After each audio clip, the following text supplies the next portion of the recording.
Okay, great, thanks. We can't hear you, by the way, so I guess the mic's off out there. Righto, well, it's a great pleasure to be introducing Dr. Brad Johnson today. Brad joins us from the University of Pennsylvania School of Medicine. By way of a little bit of background here, Brad is an MD PhD who received his training at Stanford University. He then did his residency in clinical pathology at Brigham and Brigham's and Women's Hospital at Harvard. He, at the same time, worked as a postdoctoral fellow in Lenny Grunty's lab up at MIT. And I think that's when he started his work in yeast at that time. And that was around about 98, 99, I think it was. And that's actually the time that I met Brad. And in fact, the first aging conference that I ever went to, Brad was the very first person that I ever met. Really? Such yeah. A bit of trivia there. Okay. Sorry about that. Glad you still went back. Yeah. Well, anyway, so in true humble form, I think Brad was also, if I remember correctly, the first person that discovered those ERKs, right? The extracellular chromosomes. No, was that your work? I know David published that work, but I thought you had found them before that. I was looking for them first. Right. Gotcha. But I didn't find them first. Gotcha. Okay, well, no worries. But anyway, so presently, Brad is an associate professor in the School of Medicine at the University of Pennsylvania. He wears a number of hats. He is the assistant director for clinical immunology laboratory at the University Hospital. He's a practicing pathologist. And his lab specializes in telomere biology. So the major focus of all his work since taking his lab in 2001 has been understanding how telomeres interact to control both senescence in cells and aging in the organism. I'm trying to twist his arm to talk about G quadruplexes, but he told me that he's pulled those slides out, but if we're lucky we might be able to get him to put some of that data up. But the work he's going to be talking about today involves a new line of research linking the Wnt pathway with telomere capping and intestinal dysfunction in mice and now in humans. Translational work. Okay, thanks. Well, thank you, Shane. For a very nice introduction, and thanks for the invitation to come. I've had a great time today talking to everybody. It's a terrific place. It's a lot of fun. So as Shane said, I'm going to talk about cell senescence, particularly as it connects to telomere dysfunction. And I was told that this seminar series allows for more than the typical highly focused concentration on just the data, and it's okay if I speculate a little more than normal, although I probably speculate more than I should in general, and talk about broader issues. So my plan here is to talk just for like 2 slides about kind of philosophy related to aging, nothing you guys haven't heard before, but something I think bears repeating. Then talk about evidence that telomeres are actually important for aging, because that's something that's not established, I think, but the data are interesting and worth talking about. And so I'll talk about published work, some of which I'm connected to, but most of which I'm not. And then, as Shane said, I'll talk about 2 data stories. One, the last one actually will be the Wnt telomere connection in mammals. But before that, I'll talk about a yeast story that involves movement of proteins from telomeres to other parts of the genome in senescent cells. So feel free to stop me at any point, ask questions, tell me I'm wrong, whatever you like. So this is a quote from Hector Berlioz, who wrote Symphonie Fantastique. Is most famous for that. It's definitely tongue-in-cheek, but it's certainly something that's true. And I think it raises the question of what aging is. What is this time-dependent set of events that puts us at increased risk for disease and eventually death? And is there anything we can do about it? And should we be doing anything about it? And I think we already know for sure from model organism studies that, yeah, there's a lot we can do about it. That's just no doubt now. It's a mechanistic process. It may not be something that's evolved as a program per se. It's nonetheless a program. It obeys rules, and it's something we can understand and dissect and manipulate. as to whether we should be doing anything about it, I read this online in a Google News story a few weeks ago. So in a Ask Me Anything AMA session in the Reddit website, Bill Gates was asked about his thoughts on the new Google company, Calico, that's aimed at aging studies. And Bill said that he thinks it's pretty egocentric when we still have diseases like malaria and TB for rich people to find or to fund things so they can live longer. Although he says it would be nice to live longer. So, I understand exactly what he's saying. He's obviously a very thoughtful, very smart, good-hearted guy, and he's kind of questioning about how important aging research really is. And from my point of view, what that probably reflects is that the aging research community isn't getting the message out as much as we need to. This idea that we're just trying to live longer, for our own vain reasons, I think is really not correct for the most part, and that there are good reasons that are as reasonable as trying to cure infectious diseases that are plaguing a big fraction of our population, that are just as strong for why we should be pursuing fundamental aging research. And this is a figure from a paper by Richard Miller that really was just re-showing data from Olshansky et al. From a science paper quite a long time ago, that I think illustrates a very good reason, for why it's important to study the basic aging process. And I'm sure this is something a lot of you have seen. It's certainly a message a lot of you are aware of, but again, I think it bears repeating. So, this just shows the life expectancy in 1985, it's not so different now, of the average 50-year-old woman in the US. She's got about 31 more years to live. And I think, surprising thing, at least I usually use this in classes, cancer classes and in aging classes at Penn, and ask the students, what they predict the answer is before I show it to them, and they're usually surprised. And that's that if you removed all cancer from the planet, you've cured cancer, done. You've only added a few years of life expectancy onto that 50-year-old woman's lifespan. And that's similarly true for curing heart disease or heart disease and cancer together, or a bunch of age-related diseases. You get maybe 15 years added on to life expectancy. And the reason for that, of course, is that once you fix any one of these age-related diseases, you've still got the next disease, waiting to give you trouble. And so to the extent that aging is some underlying process that's putting it at risk for all these diseases, understanding how aging works may give us a way to stave off and maybe compress the morbidity associated with all these age-related diseases in one fell swoop. And I don't think anybody would argue that trying to cure these individual diseases is not worthwhile, so I don't see why trying to understand something that could help alleviate all these diseases at once isn't equally a good idea, or at least as good idea. And the comparison here for what you would do if you could slow aging is caloric restriction studies in rodents, extrapolating them to humans. There's definitely an argument that those kinds of interventions do slow aspects of aging, and they have a big effect on health span. Okay. Now, senescence in particular, this is a cartoon really from Judy Campisi.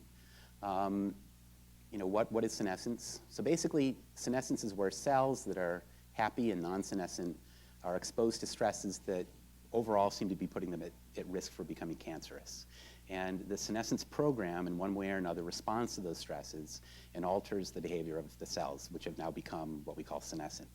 And senescence is characterized by a whole variety of features. There's no one feature that's absolutely specific or sensitive for senescence, which is one of the reasons it's been hard to study these things in vivo, but I think the consensus is now that cells that most people agree are senescent do accumulate in tissues under stress or with age. These stresses actually are various in nature. I'm really going to focus on telomeres here today. But what happens to senescent cells? Well, if they were dividing, they stop.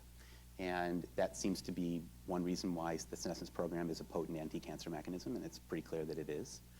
A downside of that may be that if you're a senescent stem cell, you can't divide anymore, and you're no longer a good stem cell, and that can lead to depletion of tissue function with age, and there's some good evidence for that.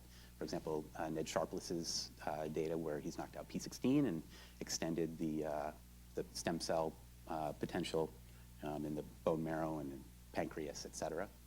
Now, another thing happens besides cessation of division, and that's changes in chromatin and changes in gene expression. And one of the consequences of that is that senescent cells release cytokines known as the SASPs, senescence-associated secretory phenotype. And the SASP very clearly can influence the behavior of cells in the surrounding, the tissue surrounding the senescent cell.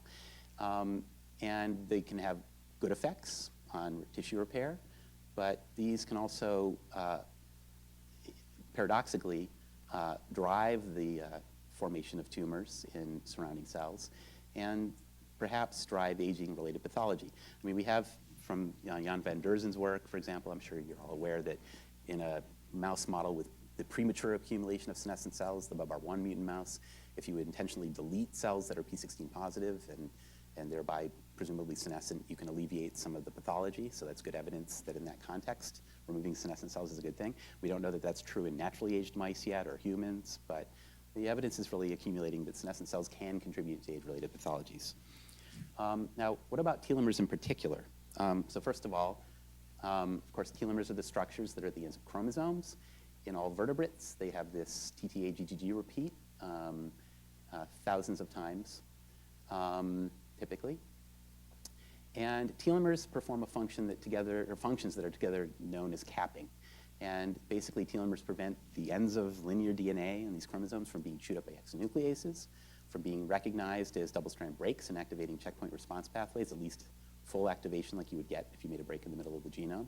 And they also prevent the ends from being recombinogenic, so preventing end-to-end fusions by non-homologous end joining, and also homologous recombination-based mechanisms that could otherwise lead to lengthening. Capping of telomeres is mediated in part by the sequence, but also by a host of proteins that associates with the ends. These core 6 proteins here are known as shelterin. There are other proteins, and in fact a bunch more, but 2 that you should remember for the talk are TRF2, which binds directly to the telomere repeat DNA and is critically important for capping, and then RAP1, which is actually in mammals recruited mostly by TRF2 to the DNA.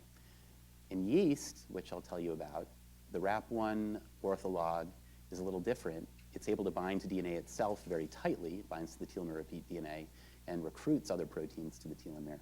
There's no TRF2 ortholog, but there are some similarities between yeast and human telomeres. And how do these proteins help cap the end? There's evidence that capping is mediated by the ability of these proteins like TRF2 to inhibit directly checkpoint responses via ATM, for example. POT1 can inhibit ATR. There's also evidence that TRF2 can help form this so-called T-loop, where the 3' single-stranded overhang that's present at telomeres invades the base of the telomere repeats to form a D-loop. And there are correlative studies that suggest that the T-loop helps with the capping mechanism, which I think is an attractive idea. And it's thought that when telomeres get too short, they lose the ability to be capped because they can't form the structures, whatever they are, that normally mediate the capping process. Okay, so why does it matter that short telomeres can become uncapped? It matters because telomeres can get short. And they can get short for a whole variety of reasons. The one that you'll read about in all the textbooks is the so-called end replication problem, which is basically saying that an origin of replication has to start somewhere internal to the end of the chromosome. And so when you're copying out to the end, you can't fully copy the via lagging strand synthesis. You're left with the final RNA template. That actually is a minimal contributor to telomere shortening. More important contributors are actually exonucleatic processing to give you the overhang that you need to form a normal telomere, but also oxidative damage, broken replication forks, and then aberrant recombination reactions can all contribute to shortening. And some of these things can lead to sudden shortening, okay? So it doesn't have to be a lockstep slow shortening process. You can have a telomere that, for example, under the influence of oncogenic stress, activated RAS, which leads to more broken replication forks than normal, will suddenly get short telomeres. And that may be one of the ways in which oncogenic stress leads to cell senescence. At some point, telomeres can get critically short. That will lead to apoptosis or senescence. A good aspect of this is that it can contribute to tumor suppression when checkpoint responses are intact. The downside of that is that it apparently can also contribute to age-related pathologies. Occasionally, these checkpoint responses are bypassed through mutation or perhaps other mechanisms.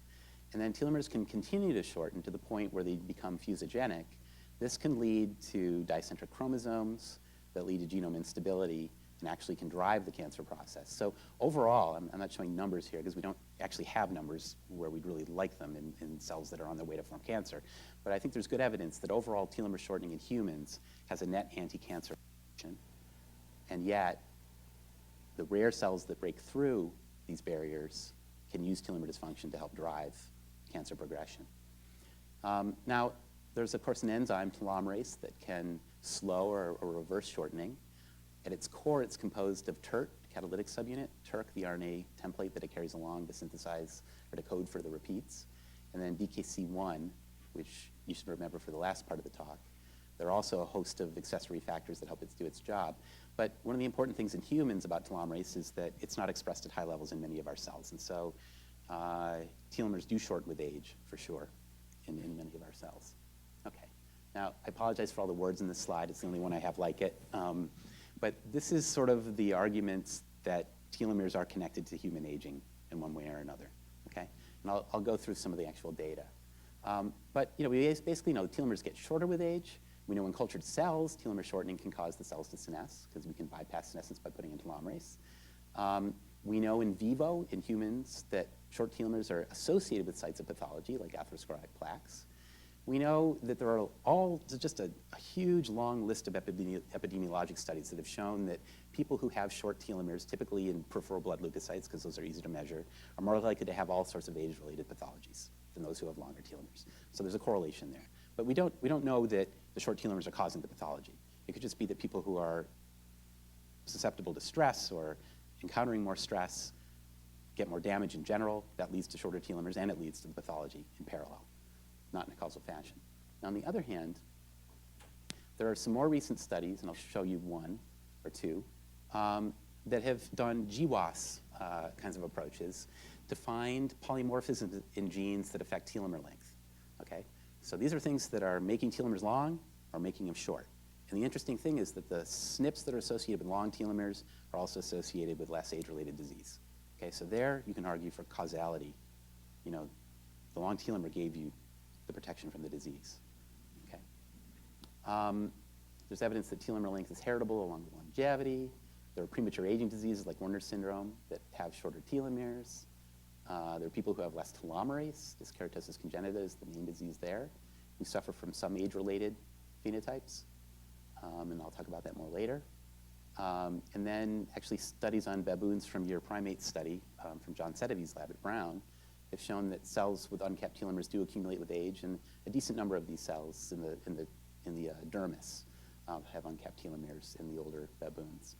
But what you'd really like to do to know how important telomeres are in driving aging is reverse telomere dysfunction and ask, does that alleviate age-related pathology? And that's obviously hard to do technically, ethically. It's been done to some extent in mice. Mice are not a great model for telomeres, which I'll talk about, but we'll get to this. So that the definitive test really isn't in, I'd say. Okay, so this is it's Herbig and John Sedevy's data from the baboons. And what they did was so-called TIFF assays for telomere dysfunction-induced foci. And a TIFF is the association of a DNA damage response factor and a focus, like phosphorylated ATM or 53BP1, with telomere ends, which are shown here in red. And these TIFF foci usually have the telomeres kind of juxtaposed with a DNA damage focus.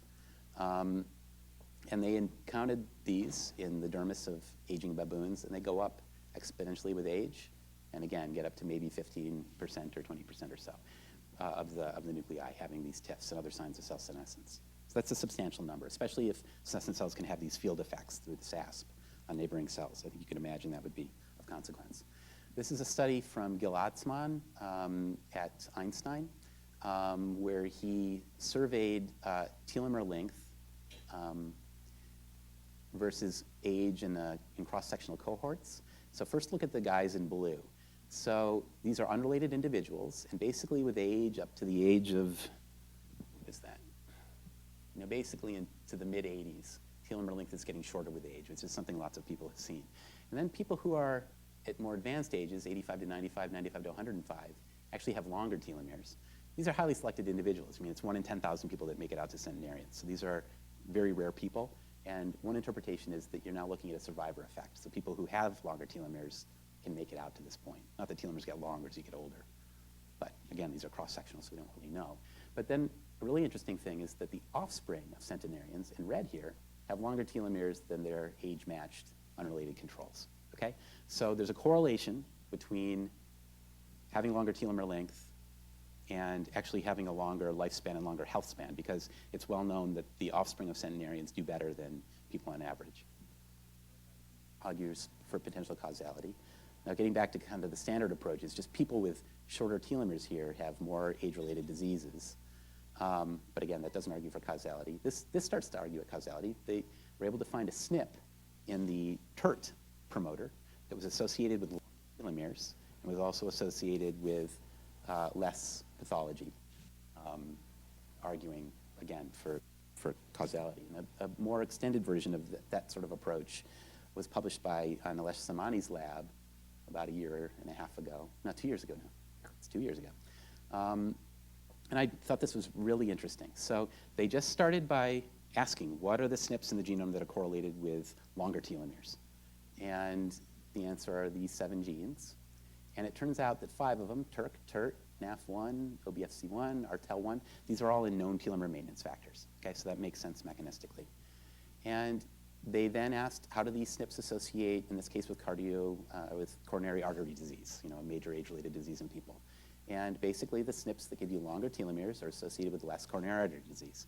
So I would say that the disease isn't just correlated with the short telomeres. Things causing the telomeres to be shorter correlated with causing the disease, correlated with the disease. So I think that strongly argues for causality.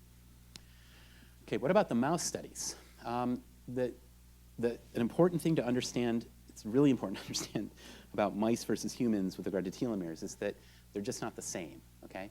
Mice have longer telomeres, at least lab strains of mice have longer telomeres than people do. They have more telomerase, more unrestricted expression of telomerase, and they have more robust responses to dysfunctional telomeres. Making it simple, mice certainly use P53 to respond to uncapped dysfunctional telomeres, but in humans, there's also a robust P16RB-dependent response. So we have telomeres that are sort of poised at a critical length. If they get a little bit shorter, we pay close attention to them. Mice just keep them long all the time. They have telomerase on, they just keep them long. They don't bother. And this fits, actually, with what's known about telomeres in cancer in mice. So there seems to be a small effect of telomere-related barriers on preventing cancer in mice. There's apparently a huge effect in humans. And per cell division year, humans get about 10,000 to 100,000-fold fewer cancers than mice do. That's something I think isn't widely appreciated. We're big, we live a long time, we've got a lot more cell divisions that are putting us at risk for cancer, and yet we're getting a lot less. And that could in part be because we've got these telomere-based barriers to prevent that. The downside may be that we have aging impacted by telomeres and mice don't, okay? So related to that, there's a genetic experiment that argues that could be the case. So in mice, if you completely delete genes required for telomerase activity, in the first generation, these G1 mice, they have slightly shorter telomeres, but they have a relatively normal life and health span, okay? So the immediate conclusion from that is that telomere shortening doesn't really drive aging in mice very much. And I would say that's fine. You can breed these mice to themselves over and over again, but eventually you'll get the telomeres so short that you get pathology. This isn't a perfect mimic of mouse aging or of human aging, and it wouldn't be expected to be. You've knocked out telomerase in every tissue. That's not what happens in a normal aging human. It's certainly not what happens in an aging mouse. You get pathology, though, that you can use to study the effects of shortened telomeres. Now, this contrasts dramatically with people. So people who have dyskeratosis congenita have just a partial loss of function in telomerase activity. And they get really sick by the time they're in adolescence. They die from bone marrow failure or cancer. They have other problems. So this right away says, no doubt, we're paying attention to our telomere length a lot more than mice are, okay? Big, big difference. So you can't conclude that a telomerase deficient mouse having a normal lifespan in the first generation means that telomeres have nothing to do with aging in people, right? I think they do. Now, nonetheless, even though mice aren't using their telomeres very much, if you overexpress telomerase in a mouse and you do it in the right context, you can extend median mouse lifespan. So this is work from Blasco. If you just overexpress telomerase in a mouse, you get a little bit more cancer. So overall, you're shorter lifespan. But if you add extra copies of P53 and P16 and ARF, you damp down that cancer. And now in that context, extra telomerase actually gives you an extension in lifespan. So my guess, and it's just a guess, is that because I've argued that mice aren't really using telomeres to drive aging, and yet they can get a little benefit here, would predict that in humans you might get a really big benefit from extra telomerase and extra telomere maintenance. We don't know that, but it's possible. And then the final argument that telomeres are important in aging, this is work actually from my lab that I started as a postdoc in Lenny Garenti's lab. So the Werner syndrome gene, which is deficient in the premature aging disease Werner syndrome, if you knock that out in humans, you get this premature aging disease and effects. If you knock it out in a mouse, actually the mice are normal in pretty much every way you can look at. But if you knock it out in the context of telomerase deficiency, you get a synergistic defect. So this argues that the relevant target of the Werner protein for human pathology is the telomere. And the fact that you don't get a defect in the mouse, again, argues that the mice just aren't using their telomeres for aging-related issues. Okay. So now getting onto some data, new data. We were, given that there's reason to think that gene expression changes in senescent cells are important for pathology, we wanted to understand the mechanisms underlying those changes in gene expression. And so we pursued studies in a yeast model. And the hypothesis we were pursuing was that chromatin factors that are normally present out at telomere ends, as telomeres shorten, will be freed up to move elsewhere in the genome and might be involved in regulating gene expression. And this is work from Jesse Platt, an MD PhD student in the lab, and Sophie Song, who's carrying on the work now. And we collaborated with Paul Rivkin and Lisan Wang for bioinformatics analyses. So this is a yeast model, and I want to contrast the model that we used with a more commonly used yeast model, the mother cell replicative lifespan assay, where basically you take a yeast mother cell and count the number of times it can butt off a daughter. And this is a widely used model in yeast aging. And you take the number of times that the daughter can come off as a metric of the lifespan of the mother. This doesn't seem to have anything to do with telomere length, probably even telomere function, as far as anybody knows. It's a great model. A lot's been learned from it. But we were really interested in telomeres. So what we used was just a telomerase deficient strain, genetically deleted for telomerase. So normally yeast cells have constitutively active telomerase. That's how they keep their telomeres at steady state length. But if you knock it out, telomeres get shorter and shorter in the clone of knockout cells. And eventually the telomeres are so short that most of the cells die. And we typically do that by knocking out TLC1, the RNA component for telomerase. And the assays that we do are usually in liquid, and we're counting the proliferative capacity, basically, of the cells on successive days after the deletion of telomerase. So we inoculate a certain number of cells at the start of the experiment into liquid culture, ask what the final density after 22 hours is, calculate how many population doublings the cells have gone through, plot the point, redilute the cells back down to a low density, let them grow again, over and over. So wild-type cells with telomerase just keep growing indefinitely. But the telomerase deficient cells eventually lose the capacity to divide. And most of the cells at this low point are G2M arrested cells. About 2% of the cells actually can break through this senescence barrier and start to use recombination to maintain their telomeres, forming so-called survivors. So we look at the transition between these two as the final senescence point.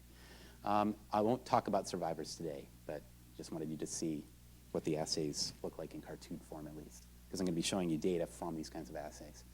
All right, now the factor that was out at the telomere end that we thought might be involved in reprogramming the genome in senescent cells is called RAP1, for repressor activator protein 1.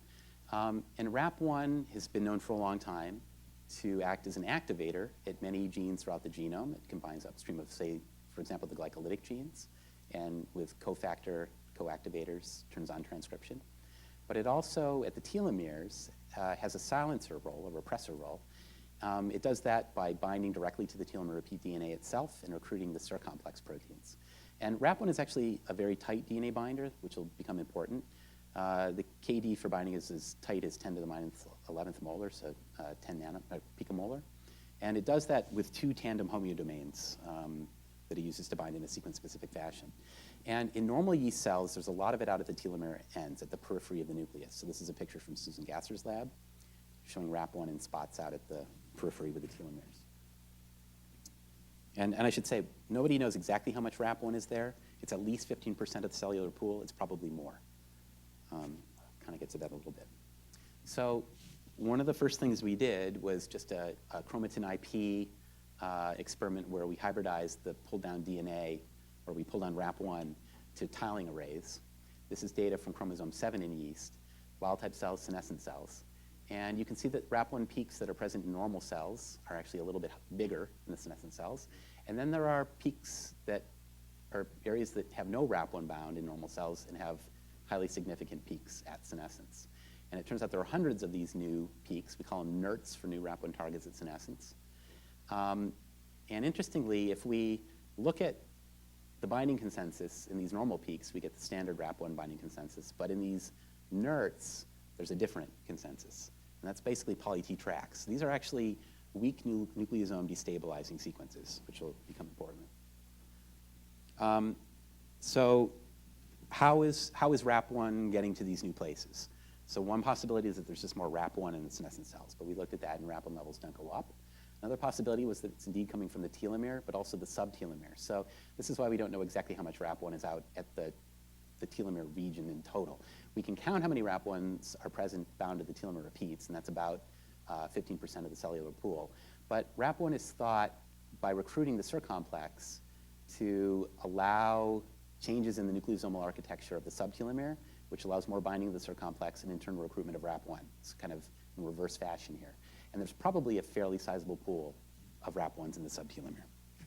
And we can see from the chip-chip experiments at higher magnification here that RAP1 is leaving the subtelomeric regions in the senescent cells. So a fairly big pool of RAP1 is being released. And I won't show you the data for this, but by the way, this is a MEC1, i.e. ETR, dependent leaving of RAP1 from the subtelomeres. So it's not simply that the telomeres are getting shorter. The telomeres are getting shorter, and there's a DNA damage response, and that's helping RAP1 leave. We don't understand the full mechanism for that yet. Okay, if you look at these new target genes, and then look where in the gene RAP1 is going, it's going preferentially to the upstream promoter regions.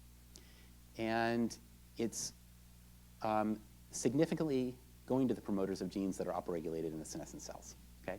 But not in the downregulated genes. So we think that there's a connection between RAP1 going to a gene and that gene coming on at senescence. And to try to address that experimentally, we did two things. One was we overexpressed RAP1 in just normal cells, a few-fold, and we could see preferential upregulation of these activated NERTs genes. So the same genes that are going up at senescence are going up when we just overexpress RAP1. And then also using a damp allele, which partially reduces the level of RAP1 protein. You can't delete RAP1, it's essential, but you can knock it down, essentially. We could blunt the upregulation of these activated NERTs at senescence. So like the dark gray bar here is the upregulation of a NERT at senescence versus wild type, and then the open circle is what happens in the senescent cell if RAP1 levels are reduced. So we think RAP1 is really upregulating these genes. Okay. Now then, even though RAP1 isn't statistically associated with genes that are going down at senescence, we nonetheless looked at genes that are going down at senescence and our RAP1 targets. And doing a Go analysis on that, we got a surprise, and that's that the most prominent set of genes in that group are the genes that encode the core histones, in all of them. So in yeast, there are just 8 of these genes. They're all shown here. So in wild-type cells, there's no RAP1 binding at the promoters of these histone encoding genes. But at senescence, there are very substantial peaks of RAP1 at these genes. So that's interesting because, as I said, histone transcription was known to go down in these senescent cells. We looked at the protein level for the first time, and indeed, by Western blot, looking at wild-type early or late senescent cells, there's a dramatic reduction in histone protein levels. And that's interesting because this kind of a thing has been seen in senescence in other contexts too. So if you look in senescent human fibroblasts, Carlstetter has shown that senescent, those cells have lower histone levels. Also that other yeast aging model I mentioned, work from Shelley Berger's lab and from Jessica Tyler's lab, has shown that histone levels drop there as well. So this may be a conserved mechanism of whatever this senescence process is. And again, we wanted to know, was RAP1 really contributing to the downregulation of histones? And actually, the first thing we did was we just took, again, like we did for the upregulated genes, we took wild-type cells, we overexpressed RAP1, and there was no effect on histone gene expression. And that made sense because actually these cells divide normally, okay? The extra RAP1 doesn't do anything to the growth rate. And you can't just not have histones. The cells are very picky about exactly how many histones they have. They can't have too many or too few.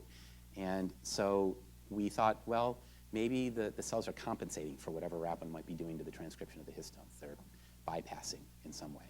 And so kind of naively, we said, well, these senescent cells are normally arrested in G2M. We'll treat the cells in the cortisol to kind of mimic that, and now we'll overexpress RAP1. When we did that, now all of the histone genes get turned off by RAP1, directly or indirectly, okay? Now, we loved that result. We published it. But we were always sort of concerned because the dogma is that histone genes are only expressed in S phase. So if we've arrested cells in G2M, and there's no expression of histone genes to begin with, how can you turn it off? And one answer is that they're not totally off, but I don't think that's the answer. I think the answer, and this is getting off in speculation land a bit, but is that this is part of a DNA damage response, okay? And really interestingly, we finally stumbled into a nice data set from Jim Haber that's buried in a Cold Spring Harbor Quantitative Symposium data set. But he took cells arrested in the cortisol. He expressed the HO endonuclease under conditions where it couldn't be repaired, essentially. And that persistent DNA break also causes histone genes to be upregulated. So we think in the context of a broken telomere, you're getting a histone gene upregulation for whatever reason. We can talk about more of that later. I have ideas. But when RAP1 is now being released, it's shutting them down in relation to it not being released. Okay. And again, we can also use the DAMP allele to show that the downregulation of the histone genes in light gray here is blunted when you don't have as much RAP1 at senescence. And again, to try to emphasize the potential broad significance of histone changes in senescent cells. This is data from Peter Adams' lab, where he's looked at benign nevi, and there's a lot of evidence that melanocytes in nevi are essentially senescent cells that have arrested due to oncogenic stress, BRAF activation. And he sees reduced levels of histone proteins compared to normal epidermal cells surrounding the nevus. So senescence is somehow really connected to reduced histone levels. Interestingly, in the yeast case, we compared the gene expression changes in senescent cells with published data sets where people had intentionally turned off histone protein genes. And a lot of the gene expression changes that you see at senescence, both up and down, are the same that you see when you knock down histone H4, for example, or H3. So senescence, again, is very similar to just losing histones. They seem to be similar to one another. Okay, so not only is RAP1 turning down histone protein levels, but it seems to be interfering with histone occupancy in a site-specific fashion throughout the genome. So we think that there's actually a competition between the occupancy of RAP1 at particular sites and histones to form nucleosomes. And we think this because, first of all, we can see a reciprocal relationship at these activated NERTS genes at senescence, where you have RAP1 going up, you have histones going down compared to other parts of the genome where RAP1 isn't going. And I won't show you the data, but if we overexpress RAP1, we get the same thing. If we underexpress RAP1, we prevent this. If we overexpress histones, we also prevent this pattern. So it's a real back and forth, although we're still trying to understand mechanisms. So you recall that I told you there are these weak nucleosome exclusion sequences at the activated NERTS genes. Even though we don't see the consensus RAP1 binding site, we can actually see weak RAP1 binding sites at higher levels than random at these activated promoters. So we really think two things are characteristic of the places where RAP1 is going. One is that they have nucleosomes that are just prone to being unstable, okay? Because they have these exclusion sequences, these weak exclusion sequences. So in the context of dropping histone protein levels, these are the places where the nucleosomes leave first. Plus, they do have lower affinity RAP1 binding sites. So together, RAP1 can knock these histones out, or nucleosomes out into free histones. So the summary is here. Normally, RAP1 is present in a pool out at the telomere and subtelomere. When the telomeres shorten, some of this is freed up. And these RAP1 proteins can go to two places. One are the histone genes, which helps shut off the histone gene expression. And the other are these activated NERTs genes like NCA3, characterized by these motifs. And those genes get turned on by RAP1. So we've started trying to understand more about how RAP1 might be competing with nucleosome occupancy. And we found that a histone chaperone called ASF1 is required for RAP1 to turn on the activated NERTs, and apparently also to evict histones. So this is overexpression of RAP1, looking at upregulation of these activated NERTs in black. You don't get the upregulation when you don't have the histone chaperone. So the histone chaperone ASF1, basically it binds to the H3H4 dimer interface and can help deposit histones, but it's also clear that it can help evict histones. It goes both directions. Also, if you use CHIP to look at one of the activated NERTs, when you overexpress RAP1 levels go up, histone levels go down, histone H3 goes down, but in an ASF1 mutant, interesting, RAP1 levels still go up, but the histones don't leave. Okay, so we think RAP1 can bind, but it can't pop off the nucleosome.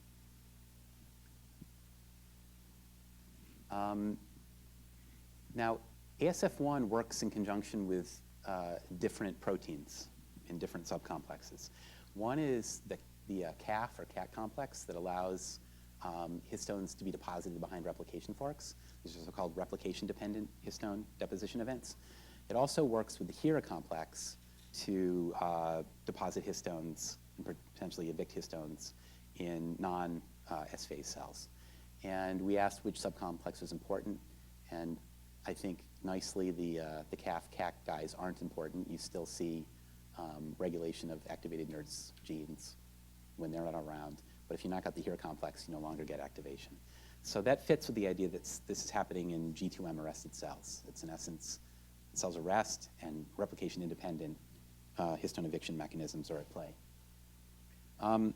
So do these changes in histones do more than affect gene expression? They affect the rate of senescence itself, and they appear to. So the data for that are here. So this is one of the actual senescence assays, where we first looked at the effect of knocking down RAP1 levels with a DAMP allele, and we found that we could delay the senescence process by about 10 or 15 population doublings. And if we overexpress all 4 histones, we can also delay the senescence process. So by whatever mechanism, the loss of histones seems to actually be driving senescence. Okay, so in summary, RAP1 is moving from telomeres to these new sites, including histone genes, which it turns off. And histone levels are going down globally, and that seems to help RAP1 bind to its reduced affinity binding sites with inactivated NERTs genes. ASF1, the histone chaperone, seems important in this process. And one of the things we're grappling with now is whether human RAP1 is likely to do something similar. And the data aren't ready for prime time at all, but I think it's likely that it's going to be important. And just based on published data, I think you can make an argument for that. So first of all, Sunny Songyang has shown that human RAP1 binds, like in yeast, not only to telomeres, but throughout the genome, and is associated with altered gene expression when it's manipulated. And Maria Blasco showed that too in the mouse. And then Tisa Delaga's lab just published that quite remarkably, even though RAP1 is part of the sheltering complex, if you delete RAP1 in a human cell, she doesn't see any telomere defects at all, okay? So there's a big pool of RAP1 normally in a human cell out at the telomere, seemingly doing nothing. So perhaps it's there, waiting to be deployed to respond to shortened telomeres or DNA damage or something along those lines. So, yeah. Can you people at the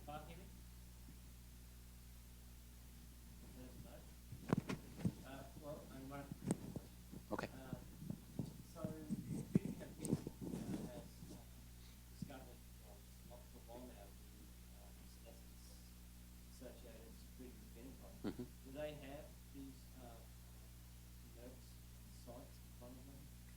Is that something you could predict? That's a good question. So yeast don't have a known SASP. I mean, we don't know they don't have a SASP. We haven't looked. And Even in the human cells, you actually see something. You see these RAP1 sites preceding these genes. right, I haven't looked, but no one's looked at where RAP1 is binding in a critically shortened telomere context. So they're looking in a normal mouse or normal human cell context. Sure.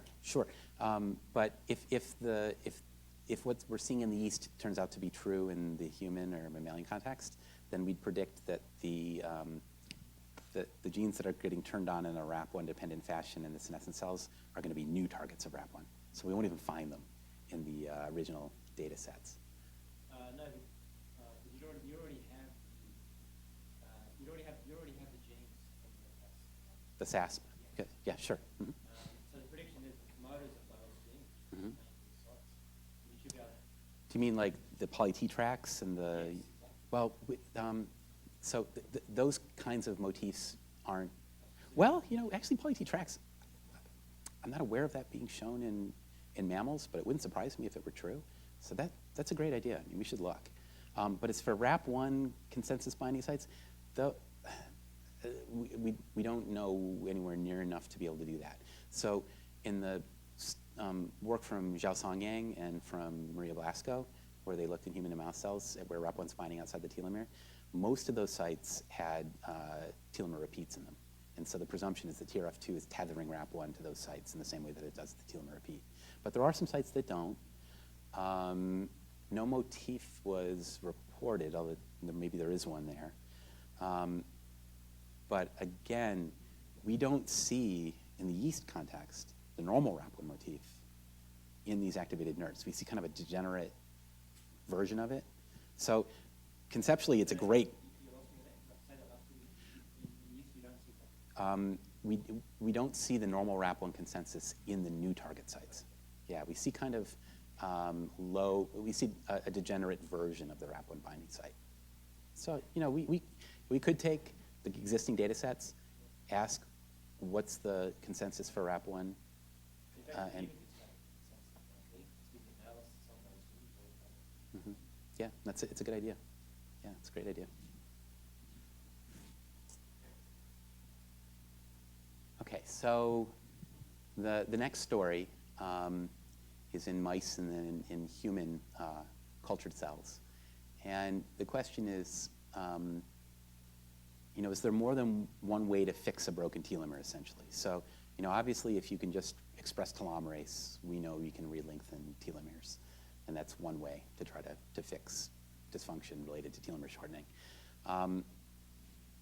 But we have stumbled on another way that it might be of benefit, or we might be able to do this. We didn't set out to try to answer this question, but this is where we've gotten. And that involves the Wnt pathway, and in particular, a positive feedback loop between the activity of the Wnt pathway and telomere capping. So basically what I'm going to tell you, and I'm going to tell you the punchline first, because I think it's enough if I don't, and even if I do. So when Wnt is active, that helps cap telomeres, and when telomeres are capped, that helps keep the Wnt pathway active. So it's a positive feedback loop.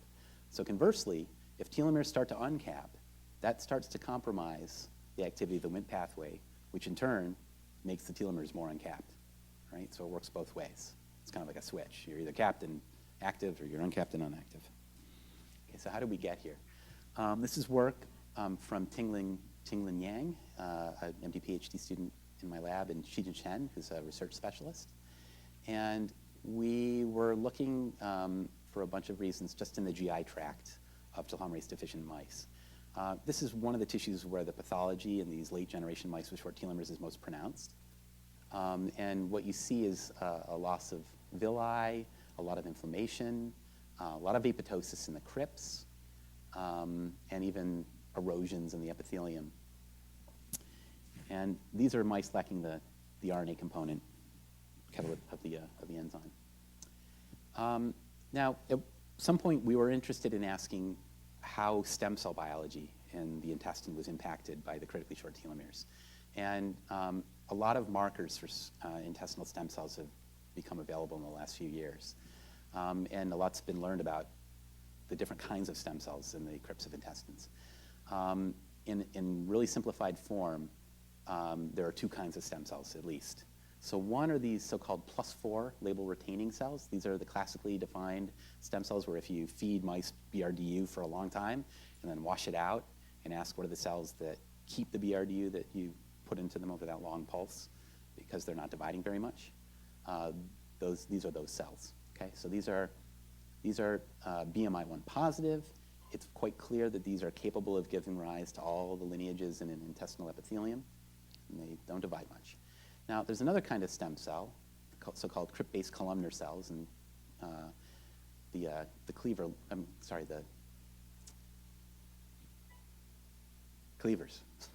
lab has done a lot to explain what these cells are. These actually divide on a more or less daily basis. They're also able to give rise to all the lineages in the epithelium, and they can do that for at least many months in a mouse. So they're really full stem cells. And why have these two kinds? The thought is that if these are damaged, then these can be called into cycle and replace the CBCs. That's the simple-minded way, at least, of thinking about this kind of dual stem cell approach. And the CBCs are different in their gene expression patterns and what they rely on for support. So they're positive for LGR5, which is a part of the whole Wnt receptor complex out at the membrane. And they're actually characterized by a whole host of Wnt-dependent pathway and target genes. Okay? They're really solely defined by the Wnt pathway. There's no non-Wnt pathway or target gene that's specific for these cells that I'm aware of. They also have very high levels of telomerase. Okay? Now, where do the Wnts come from to support these CBC genes? One place are Paneth cells, which flank the CBCs, but also the underlying stroma makes Wnts that help and maybe is the dominant source of Wnt support for the CBCs. So just to remind you about the Wnt pathway in simplified form, there are these transmembrane receptors that bind Wnt proteins, but also a protein called R-spondin that I'll mention that helps potentiate the Wnt signal. And this leads to a variety of events in the cytoplasm, including inhibition of glycogen synthase kinase, GSK3, that in turn results in stabilization of beta-catenin that allows it to go to the nucleus and bind to the TCF-left transcription factors and impact gene expression. And let me just mention right off the bat that LGR5, that's part of the signaling mechanism, is itself a Wnt target gene. Okay? So the whole thing is a positive feedback loop. Okay, so when we looked at some of the CBC marker genes in the telomerase deficient mice, we saw a loss in their expression. So this is looking down in the crypts at wild type, second generation and fourth generation mice at ASCL2, which is a Wnt target gene, and it goes gradually down. SOX9, also a Wnt target gene in these cells, also goes gradually down. But the Paneth cells that aren't Wnt dependent and flank the CBCs remain. If anything, there's slightly more Paneth cells in the mutants. And we wanted to learn more about gene expression changes in the crypts. And so we did gene expression profiling actually on dissected crypt epithelium and also the underlying stroma dissected away. And in both cases, genes with the most dramatically altered expression turned out to be in the Wnt pathway. This is a GSEA analysis for genes affected by beta-catenin, but basically it's true no matter how you do the analysis. The most robust change in gene expression involves a downregulation of the Wnt pathway. We confirmed that by qPCR in the crypt epithelium and then also in the stroma. Interestingly, in the stroma, you can see Wnt's going down, but also inhibitors of Wnt going up. Okay? So because the CBC genes are expressing these Wnt pathway genes, it could be that they're just dying, and that's why we're seeing loss of Wnt pathway gene expression. So we were careful about that. We didn't think that was the answer because we could look and see that these Paneth cells, which are marked in green with lysozyme, still had cells in between them, which is where the CBCs normally lie. in the mutant mice, and we quantified that. And just going from the base of the crypt, cell by cell, up to the top, wild type versus G4 mutant, there's no significant loss. Whoops. Sorry about that.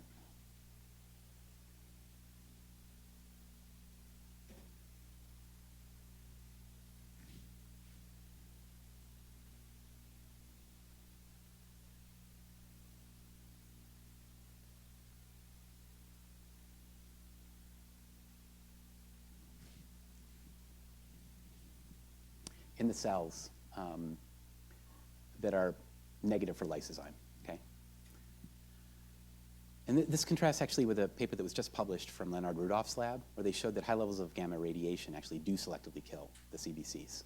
And they also see downregulation of Wnt pathway gene expression, but they attribute it to the loss of the cells, but they use is reasonable. Here we're talking about kind of a chronic lower level of damage coming from the telomeres, and I don't think it leads to outright death of the cells, just downregulation of the genes. Okay, so one question is, why are these genes selectively downregulated? And we have a hypothesis that we're working on now, and I'll show you some preliminary data.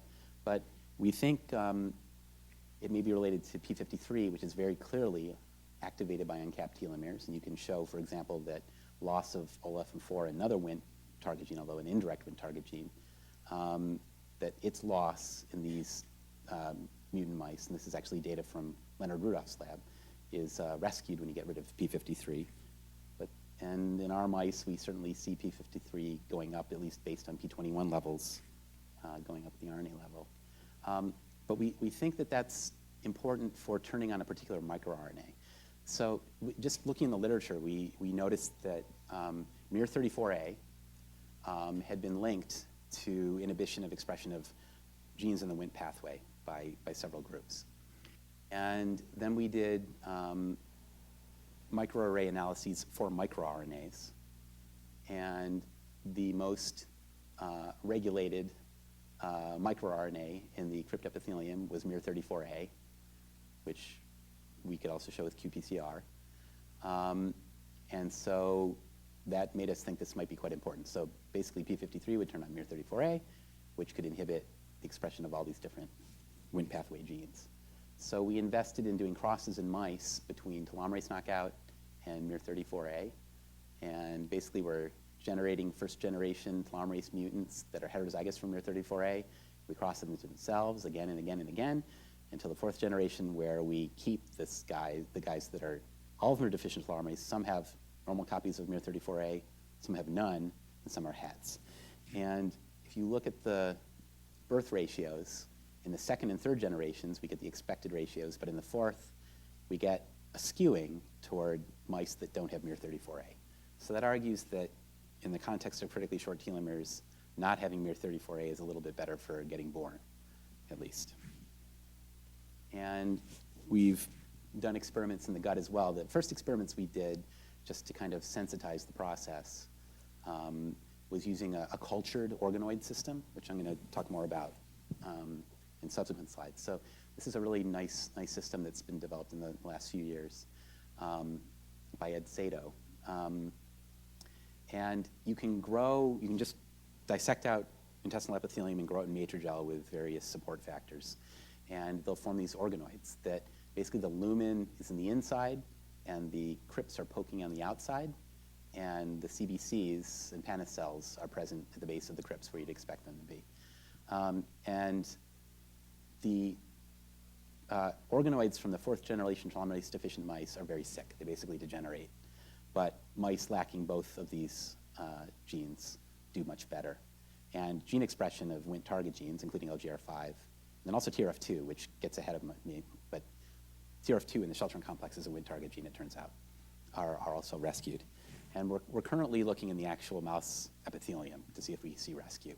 We had to wait for the mice to get older, so we don't have an answer yet, but we're close. Okay, so why do I care about all this?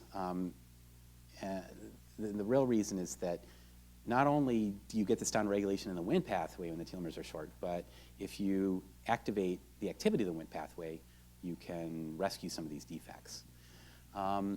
So Again, here's the Wnt pathway. R-spondin can potentiate Wnt signaling. Also, I'll just mention lithium is a non-specific inhibitor of GSK and also can activate the downstream parts of the Wnt pathway. And then we also use another GSK inhibitor called Kyr 99021, which is quite selective at the concentrations we use for GSK. But that's another way to turn on the Wnt pathway, so that'll come up later. But here's an example of mice where we inject the mice with our purified R-spondin protein for 8 days. And these are litter mates, and we've done this in a large number of pairs. I don't remember the exact number for these data, but the apoptosis that we see in the base of the crypts is alleviated after R-spondin injection, and ASCL2, this Wnt target gene, comes back on in the base of the crypts. And that's true for lithium as well. Again, back in this organoid system, comparing wild type to 4th generation mutant crypts, you see these degenerated crypt structures compared to the nicely budded examples here. If we add Kyr in, this GSK inhibitor, we can rescue the budding in the mutants, and that's quantified here. So one possibility, which I would have bet on, is that by activating Wnt, you're bypassing the defect at the critically shortened uncapped telomere. Okay? Another possibility is that they're making the telomeres longer. I didn't think that was likely because these mice don't have any telomerase at all. Okay? But there are other mechanisms for lengthening telomeres, like ALT, this recombination-based mechanism. Maybe that was operative, so we wanted to look at that. Another possibility is that you're just recapping the telomeres somehow, even though they're still short. And that wasn't what I betted, but that turned out to be the answer. So using the TIFF assay as a readout, or using anaphase bridging as a readout. So you can see 2 metaphases here where there are bridges. After treating with R-spondin, the bridges go away, and the TIFFs go down. How do we know it's not just because the telomeres have gotten longer? We did Q-FISH on just 3 pairs of mice, mutant and treated with R-spondin, or treated with lithium. And in all cases, the treated mice actually have slightly shorter telomeres, in fact, than the untreated mice. That may be because the cells are dividing more, so they're getting shorter, or maybe just have gotten lucky. But there's certainly no correlation between rescue of pathology and longer telomeres. Okay? So we think the telomeres are somehow recapping. How could that be? Well, it turns out that 4 of the shelterin protein members that are important in telomere capping, TRF1, 2, TIN2, and POT1, these are all Wnt target genes based on their having TCF4 binding sites in their promoters and other data, direct functional data. And in the mutants, we see that TRF2 and POT1A, so mice have 2 versions of POT1, 1A and 1B. 1A is more important for capping. Wild type versus mutant, the levels of expression at the RNA level go down in the telomerase mutants. And in organoids derived, this is also from our microarray data. So TRF1, 2, POT1A, POT1B, and TIN2 all are lower levels in the microarray as well in the epithelium of the mutant mice. And if we treat with Kyr in the organoids, along with the rescue of budding and survival, we can see restoration of TRF2 and POT1A expression. So there's a correlation between the improved telomere capping and higher levels of expression or rescued levels of expression of these sheltering components. And I should say that Jan Karlstetter, back in 2002, published that if you overexpress TRF2 in just a normal human fibroblast, you actually allow the cells to proliferate for longer before senescence. And that's even though overexpression of TRF2 actually makes your telomeres shorter than normal. Okay, so length is not the only important thing. It's whether the telomeres are capped or not. We wondered whether this applied to humans. So our first attempt was very simple. We just looked at human fibroblasts derived from people with dyskeratosis congenita. These are people with deficient telomerase. And so by the time you get the fibroblast, the telomeres are already shorter than normal. And these people have a variety of defects, mostly in rapidly dividing tissues, where you'd expect to see the defects due to telomere shortening. That's where telomerase is normally expressed in humans, including GI. And also we looked in Werner syndrome. People with Werner syndrome don't have GI defects. They have defects in more mesenchymal tissues, also we think due to telomere defects, but in people with Werner's syndrome, essentially, they have normal telomerase. So if there are telomere problems, we think Werner's is important in replication fork integrity, basically. So if you get a broken replication fork in a telomere, and it's in a tissue that's got telomerase, you just extend it, so it's no problem. But in mesenchymal tissues where telomerase is completely off, that's where you get the pathology in Werner's. Anyway, we looked at their cells, comparing dyskeratosis congenita fibroblasts with family wild-type controls. In the case of Werner's, we just looked in a Werner line that had telomerase re-expressed in it or not. And again, we can see defects in Wnt pathway gene expression and in TRF1 and TRF2 in POT1, and treatment of Kyer restores some degree of these defects in culture. And I think more interestingly, we've been collaborating with Chris Legner, who's at the vet school at Penn, and Dong-Han Wu, his postdoc, to ask whether we can actually look at the GI pathology more directly.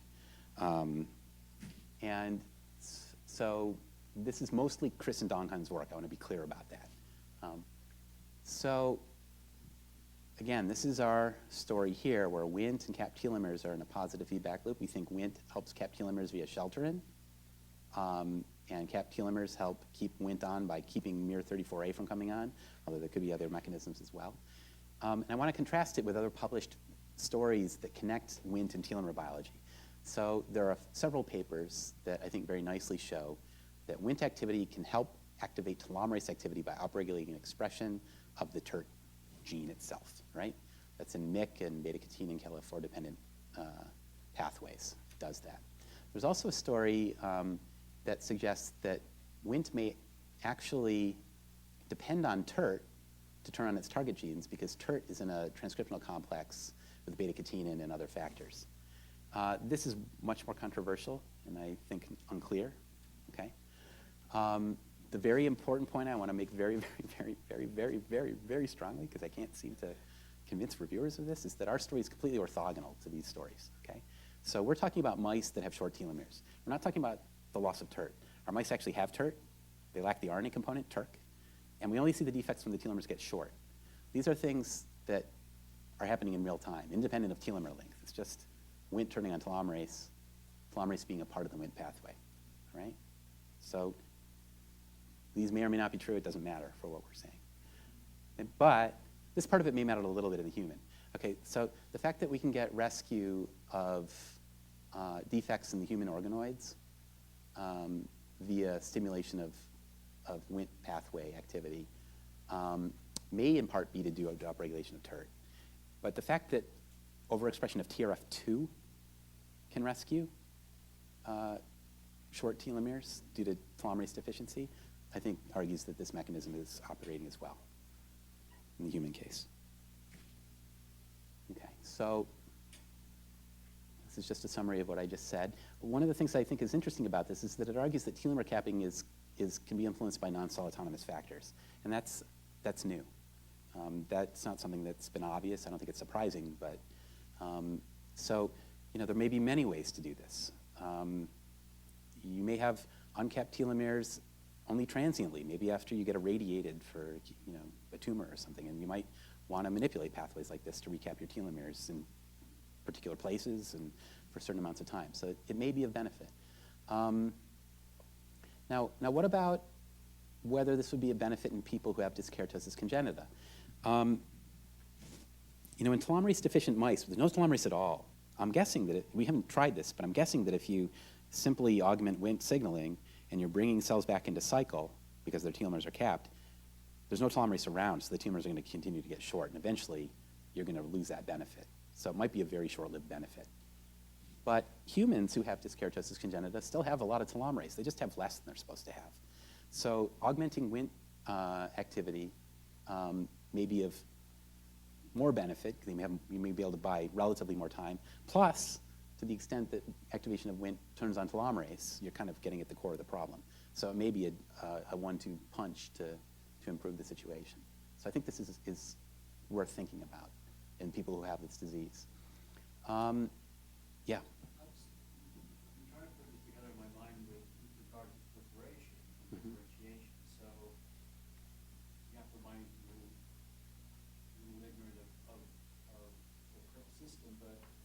isn't there a relationship between the wind and proliferation, and I'm trying to figure out the catch-22, is a catch-22 between whether or not the cells are actually proliferating and shutting down the system, and how that changes, the context. And who comes first, and how does that affect if you're taking cells out of proliferation? Can you drive them through this?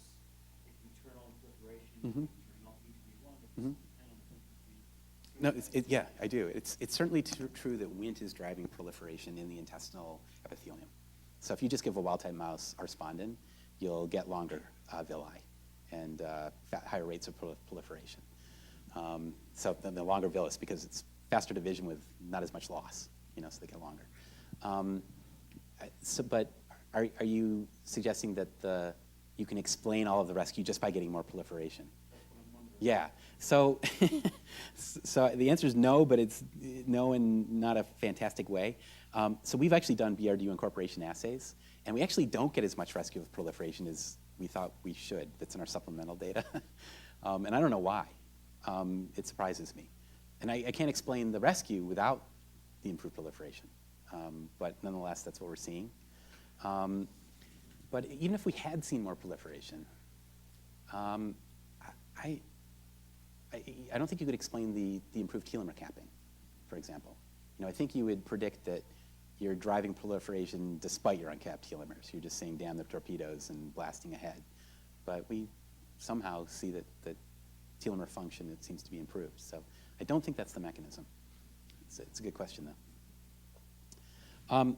So, in the beginning, I talked about how this whole short telomere mechanism in humans may have evolved as an anti-cancer mechanism. It's got a net benefit. It's maybe an example of antagonistic pleiotropy, right? It's good because we don't get cancer, but it's maybe bad because it contributes to some age-related pathologies. So would you really want to recap telomeres? Wouldn't that drive cancer? And I think there's certainly a strong chance that it would. We know in general, too much Wnt activity drives cancer, right? Especially in the gut. But I'm going to argue that maybe in certain contexts it would be worth doing anyway, okay? So here's the argument. Imagine you've got 4 kinds of cells. You've got totally normal non-neoplastic cells that have capped telomeres. We're going to say that these never form cancer, okay, just for simplicity. Then you've got non-neoplastic cells that have telomeres that are uncapped.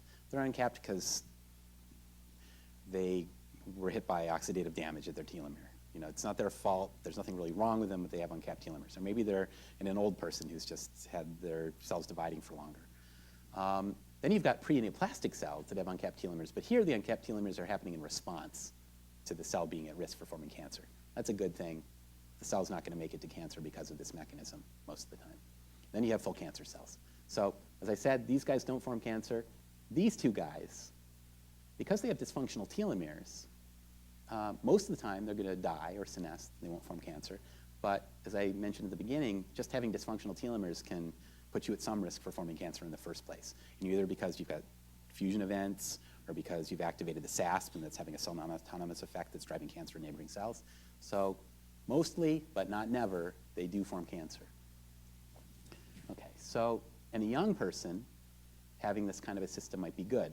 Like you've got these rare cells that really are at risk for being cancerous. Maybe they've activated an oncogene or 2, and their telomeres are uncapping and they're being taken out of the pool. So in that context, you wouldn't want to stop this process. You'd be driving cancer, for sure. But and I should say, well, in someone who's older or has dyskeratosis congenita, maybe it would be good. And part of my thinking on this was stimulated by the fact that people with dyskeratosis congenita, if you believe me that short telomeres are a net anti-cancer mechanism, you have to explain why do people with dyskeratosis congenita get more cancer than normal people? Because they do, all right? That's a really important paradox for everybody in the field who is saying that the telomere mechanism is a net anti-cancer mechanism, and most people do say that. You got to explain why do people with dyskeratosis congenita get more cancer then, all right? It's weird. And so the argument is that there's really a sweet spot for how long your telomeres are. When you're young, you want them long in most of your cells, short and only in the cells that are at risk. When you're old or have this disease, now you've got uncapped telomeres in a lot of cells that aren't otherwise at risk for forming cancer. And so depending on the numbers, how frequently exactly does that kind of a cell form cancer versus that? We don't know that. But you can imagine numbers where here, the telomere uncapping is actually driving cancer. And so in this context, giving something that would recap telomeres might actually prevent cancer overall compared to this situation. Not this situation, but this one. So it's just a suggestion. So I want to thank the students in my lab who did the work. I mentioned them earlier. Also, again, mention Chris Langner and Donghan Wu, his postdoc, who did the human organoid studies. And thank Shelley Berger and this PO1 group that I'm lucky to be a part of, and also Anil Rusky and John Lynch, who had a UO1 grant to study intestinal stem cells and involved me in it, and that's how I learned the little I know about the intestine. So thank you.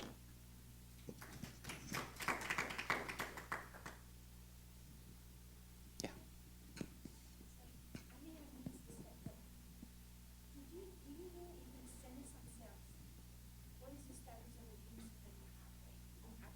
No, it's downregulated. In fact, if you just all senescent cells, I don't know. We've looked at data sets on senescent human fibroblasts, and one of the reasons we did that is that we've been trying to publish this mouse story in the intestine, and we're getting criticism that the reason the Wnt pathway is down is just the cells are gone. Okay, and actually I forgot to mention, but actually Wnt3 is expressed by Paneth cells only. Wnt3 is down, and there are plenty of Paneth cells. That argues it's not because cells are gone. But we also just looked in existing data sets of fibroblasts. And you can see that the Wnt pathway is down in human senescent fibroblasts. And there, obviously, the cells aren't gone. I mean, you're doing your experiments on cells that are in the dish. So, yeah, something about senescence can downregulate several members of the Wnt pathway. And actually, Peter Adams published a long time ago that Wnt2 is down in that context. But I don't know about other kinds of senescent cells. I mean, I think cell senescence is a broad phenotype. Mm-hmm.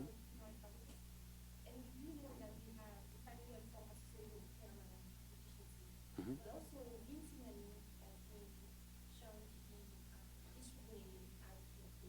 Mm-hmm.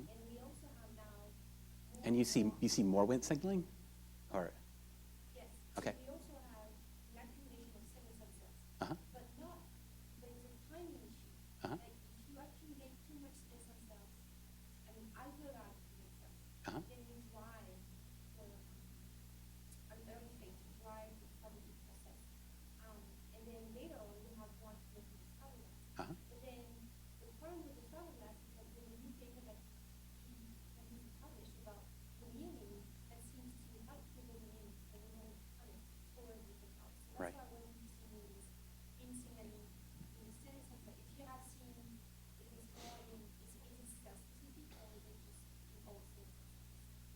So yeah, that's a good question. So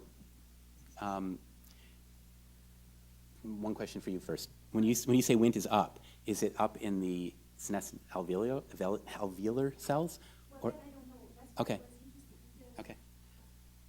Because yeah, maybe it's up in these proliferating fibroblasts that are causing the fibrosis, right?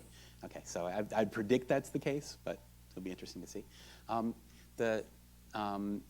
In our case, what do we know about cell type? Well, as I said, we know that the Paneth cells that flank the CBCs have reduced Wnt3. We know that the CBCs themselves, well, this is the point of contention. We know that there are cells that are in the place where CBCs normally are. And whatever those cells are, they have reduced levels of LGR5, ASCL2, SOX9, OFM4, things that are in the Wnt pathway or targets.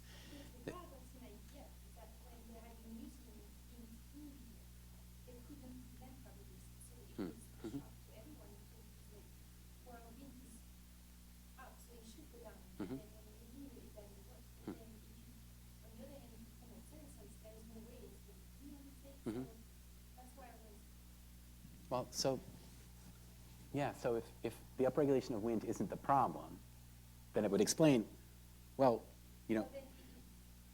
we're saying that the inhibitor doesn't prevent it. No, and that's yeah. Right, so I think that's consistent with our story. Yeah. That's what I'm thinking.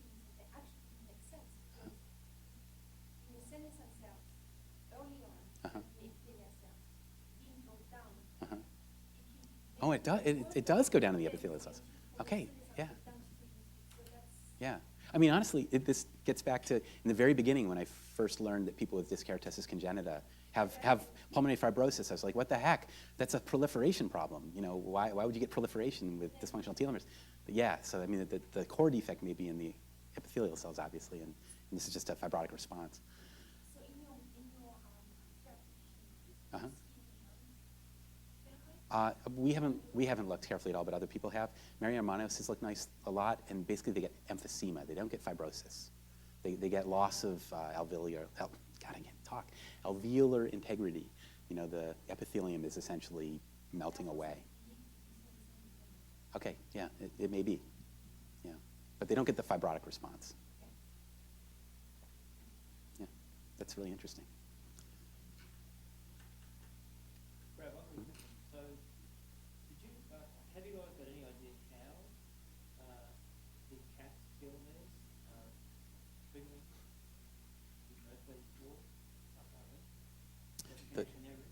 OLFM4? OLFM4? Yeah, so OLFM4 is an ASCL2 target, sorry. ALFM4 is an ASCL2 target gene.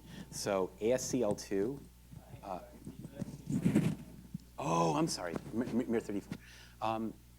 Well, it's a P53 dependent target gene, that's very clear. And we know P53 is going up with the uncapped telomeres. So we presume that's how, but we haven't shown that directly at all. Okay. Thank you.